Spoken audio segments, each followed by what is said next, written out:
Danas je prezentacija prve male hidroelektrane u Crnoj Gori, tačnije proizvedene, napravljene elektrane koja će ubrzo ubirati taj finansijski dio, odnosno plasirati proizvedenu struju.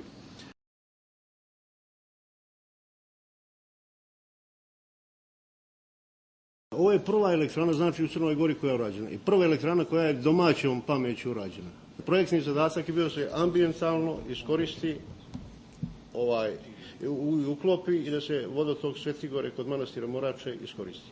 Saglasnost na gradnju objekta dala je opština Kolašin, a interesovanje je pokazao arhimandrit Morački Rafailo kod predsjednika Vujanovića i kabineta njegovog je tražio to i predsjednik je odobrio.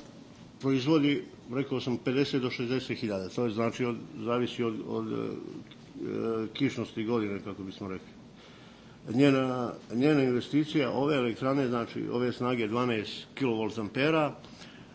bila je elektromašinska oprema i cjevovod, znači to što je za sve isto, sa svom, znači, automatikom. Ona je koštala 25.000, elektromašinska oprema sa cjevovodom, 25.000 eura. Ovdje je išlo, znači, lokalna samouprava je davala, znači, urbanističko-tehničke uslove dala je građevinsku dozvolu, ekološku dozvolu, urađeni su elaborat protivpožarni, elaborat zaštite na radu, elaborat životne sredine, znači svi elaborati se moraju raditi. Procedura je koji za sve objekte. Energetsku saglasnost će da dadne elektroprivreda kad potpišu ugovor o razmjeni energije. Alijansa je angažovanje svoje usmjerila prije svega na pojednostavljenju procedura i skraćenju rokova u vezi izgradnje malih elektrana. Opštine treba u tom dijelu da više koriste pogodnosti iz dokumentacije koja im je data na raspolaganje, odnosno koja je usvojena od strane vlade.